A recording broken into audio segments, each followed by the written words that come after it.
Hello, everyone. I'm Jeff Hampton with the Fulgham Law Firm. How do you expunge your criminal record? That's what we're going to talk about here today. And by the way, if you wait around to the end of this video, I'm also going to give you a free ebook, What to Do If You Have Been Charged with a Crime in Texas. Okay, now there is so much confusion over what an expunction actually is. You hear people talking all the time about, I want to clear up my record, I want to expunge this, or I want to seal this. And unfortunately, here's the reality in Texas. An arrest never automatically comes off of your criminal record. You know, some people say, well, but my case was dismissed or it was thrown out. I didn't do anything wrong. Here's the problem. Nothing ever automatically comes off of your criminal record. Now, we need to understand what an actual expunction is under Texas law. An expunction is a complete and total destruction of all criminal records pertaining to both your arrest and your case. Literally, you are going to be permitted to deny that the incident ever took place. You can deny the arrest. You can deny the charge. And both employers and law enforcement never see it because it does not exist. Okay? Now, here's one of the things that we look at, though. The question is not, what is an expunction? We all know we want one, right? People, if you have something on your record, you want that expunction. The question is, do you qualify? How do you know if you qualify for an expunction of your records?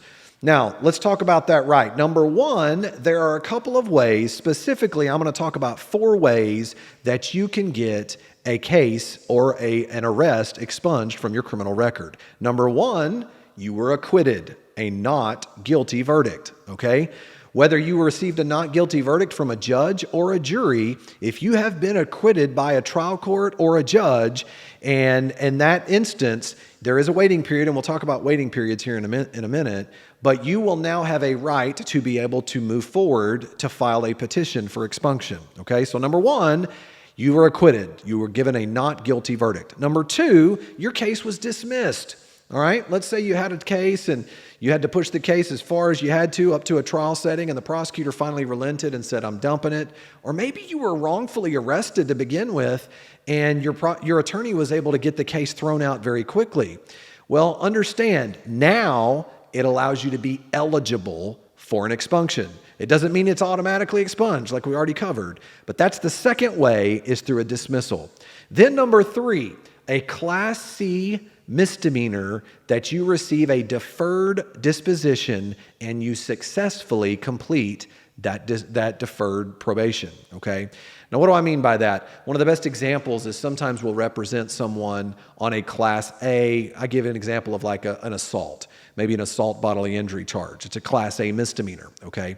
But sometimes we're able to negotiate that charge down to the lesser charge of a Class C assault by contact or a disorderly conduct, okay?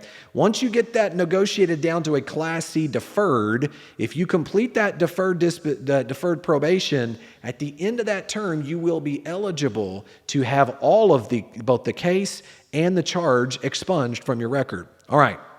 Now, finally, number 4 is the no bill. All right. If you were charged with a felony and your case was presented to a grand jury and the grand jury rendered a no bill on your case, you have been, that is the equivalent of being exonerated. You have been shown to have not had probable cause for the arrest to take place. Basically, the grand jury is stamped on a piece of paper saying you didn't do anything wrong from what they see, and now you're cleared. All right, so there's 4 main ways. So number 1, we talk about not guilty verdict. Number 2, we talked about a dismissal. Number 3, we talked about a Class C deferred probation that you completed. Number 4, we talk about a felony no bill. Now let's assume you qualify for an expunction. All right, how long do you have to wait before you can get your case expunged? Because here's the thing. There's a statute of limitations that applies on every expunction. All right, let's walk it backwards. Let's start with the more serious felony case that was no billed. If you received a no bill on your felony case, you must wait 3 years from the date of the no bill. What that means, let's say you were arrested in May, but your case was no billed in August. Okay, you now have to wait from August, 3 years has to pass and let's say it's in 2021, you'd have to wait until 2024, okay? Depending upon the year, you're going to have to wait 3 years before you are able to get that expunged from your record. Now, number two, what if your felony case has been dismissed?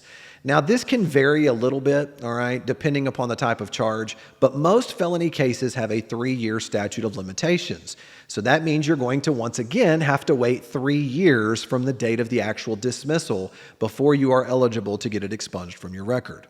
Now, what about a felony case that was never filed? What if you were arrested, but your case was never filed? It just sat out there. Well, here you will have to wait 3 years from the date that you were arrested, or 3 years, or I guess I should say, or from the statute of limitations for that particular type of charge.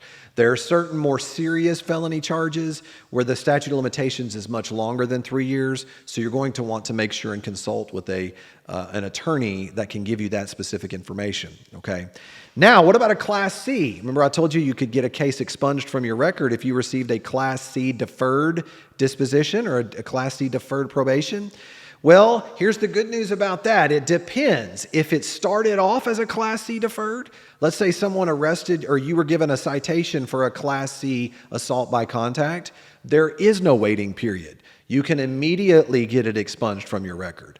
But if it started off as a higher charge and lowered to that lesser Class C, you have to wait the statute of limitations, okay? I know this seems really confusing, and that's why it's important to make sure you consult with your attorney before you make a call on what to do on this. Finally, here's one that people don't talk about too much, and I actually didn't even include it in my list because it's optional, is what if your case was dismissed due to a diversion program? If your case was dismissed because of a diversion program that's available to you, here's the reality of it is many of these diversion programs, there is no wait. You may not have to wait at all. For instance, in Tarrant County, there is the Deferred Prosecution Program. If you have your case dismissed under the Deferred Prosecution Program, there is no waiting period. You can immediately have your case expunged as soon as you complete the program. Now, finally, what do you do? What's the process? You say, okay, you've told me that I'm eligible for it. What do I need to do next? Well, number one, you're going to have to pay Tarrant County, the Tarrant County Clerk's Office, you're going to have to pay them a filing fee of, at this moment, it's $425. Now, that may go up at any time. They elevate that fee usually annually. So you're going to pay a filing fee of $425. You must then file a petition for expunction. You usually are going to have to pay your attorney a legal fee to go through that process. And then you go to a hearing before a felony district judge, and orders are drafted where the judge signs off on that order, and then we send them off to all the agencies, publicdata.com, Sheriff's Department, DPS, FBI, all of these agencies that we contact and let them know they need to get rid of the charge and get rid of everything, okay?